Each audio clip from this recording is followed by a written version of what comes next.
I'm Karen Campbell of awesomeartschool.com, and I'm taking a break this week from doing mixed media fun projects, although really every project is fun.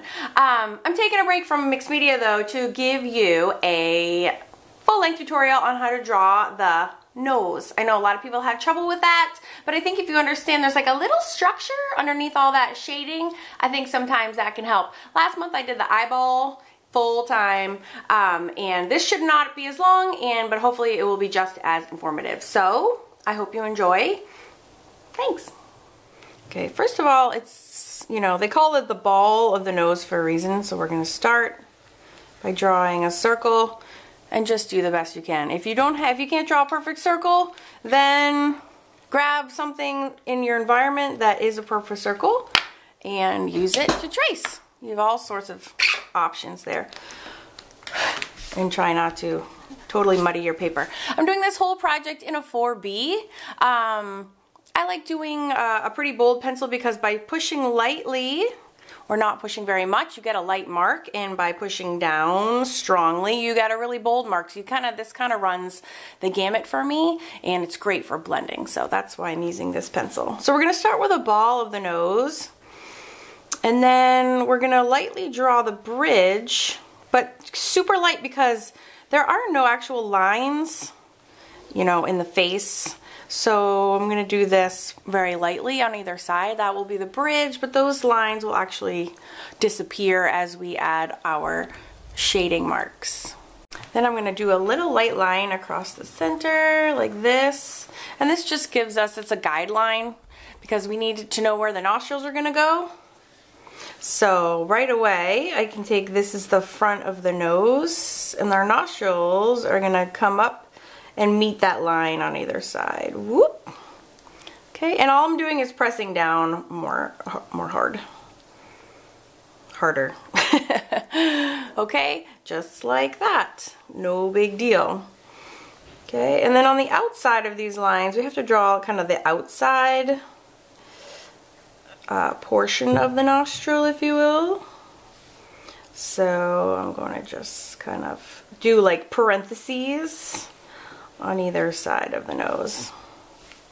And there's our parentheses. And that's all the hard lines the entire nose is going to have. And the rest is really just a matter of shading. So how do we do that? A great way to do it is put your pencil on its side.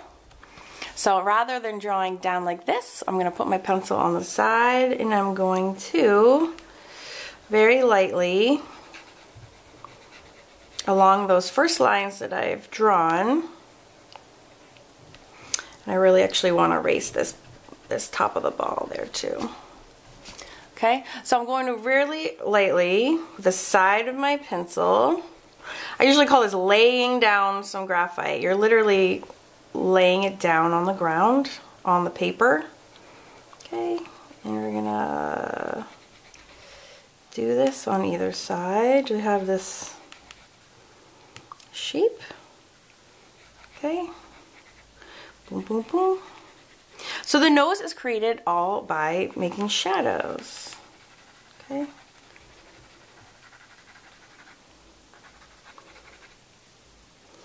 And so that is the first couple of steps. Okay, the eyes, this segues into the eyes on either side, right? So that's why these get shaded.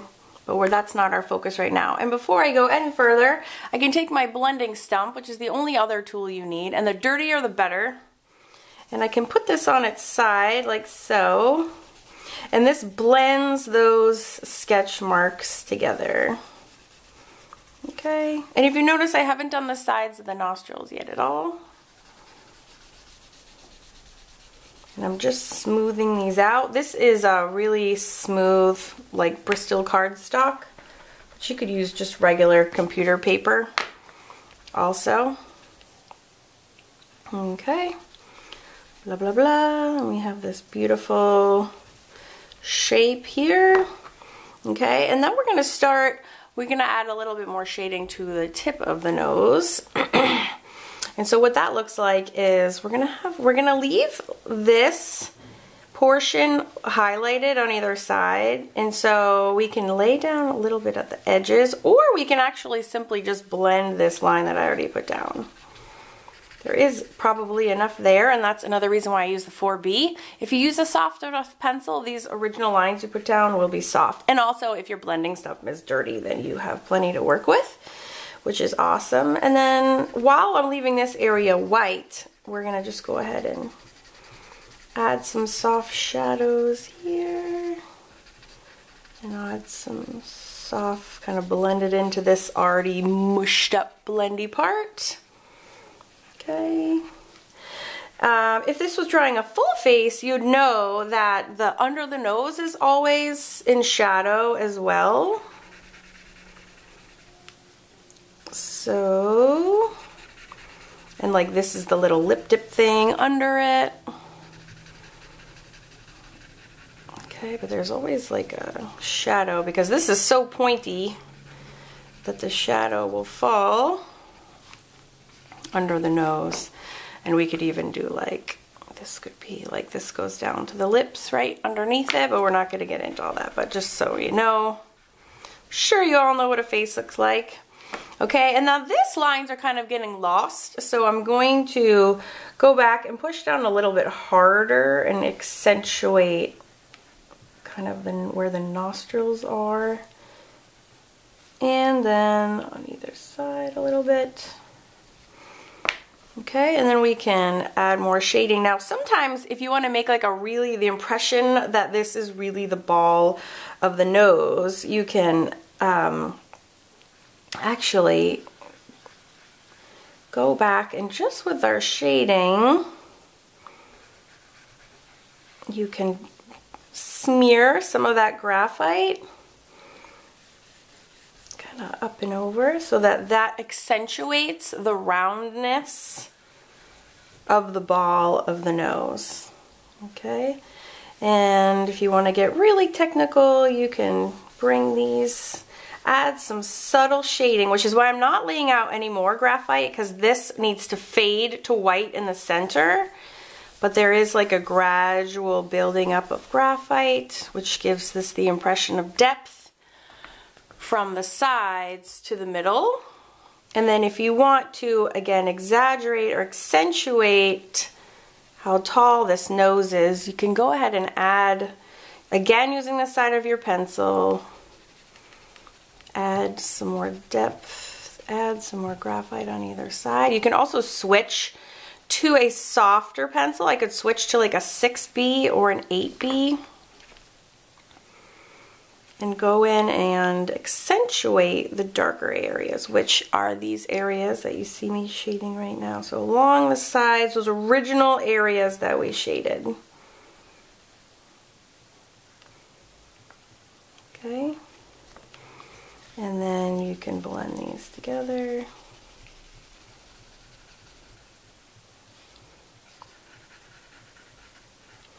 And I'm darkening this. So again, it's just like the flares on the nose on either side are highlighted. The ball of the nose in the center. And then to a lesser extent, the nose going up like that. Sometimes you can bring it in to like a little bit narrow point in the center there. And then this fades on either side. Again, that leads to the eyes. If you want to get really technical, you can get like a very small eraser, and I will use the tip of my mechanical pencil. And you can add some you can go in with the eraser and kind of carve out some additional highlights. My camera can zoom in here, and that would go, I kind of left them light already, just under the nostril there, along this ridge at the bottom. These are sort of like reflective lights. And then make sure that these little nostril flares get appropriately highlighted. And so you can always go in with a pencil and recarve out your highlights if you've accidentally lost them. And then alternatively, go back and shade them in if you want to add a little bit more drama. Okay, so it's really knowing where to put the shades and where to put the highlights make all the difference of your depth. Yeah, and when you notice when I do mixed media projects, when I'm doing my highlights at the very end, I always go in with like a white Sharpie tip and I, boop, the first thing I do is I put a little circle on the nose and then I draw the paint up the center of the nose, because that is the natural highlights that you would do if you're doing like a realistic drawing, and that same principle carries through when you're doing whimsical paintings as well. And if these lines are too severe, you can accentuate these if you want to. Kind of accentuate them and then blend them out. Okay.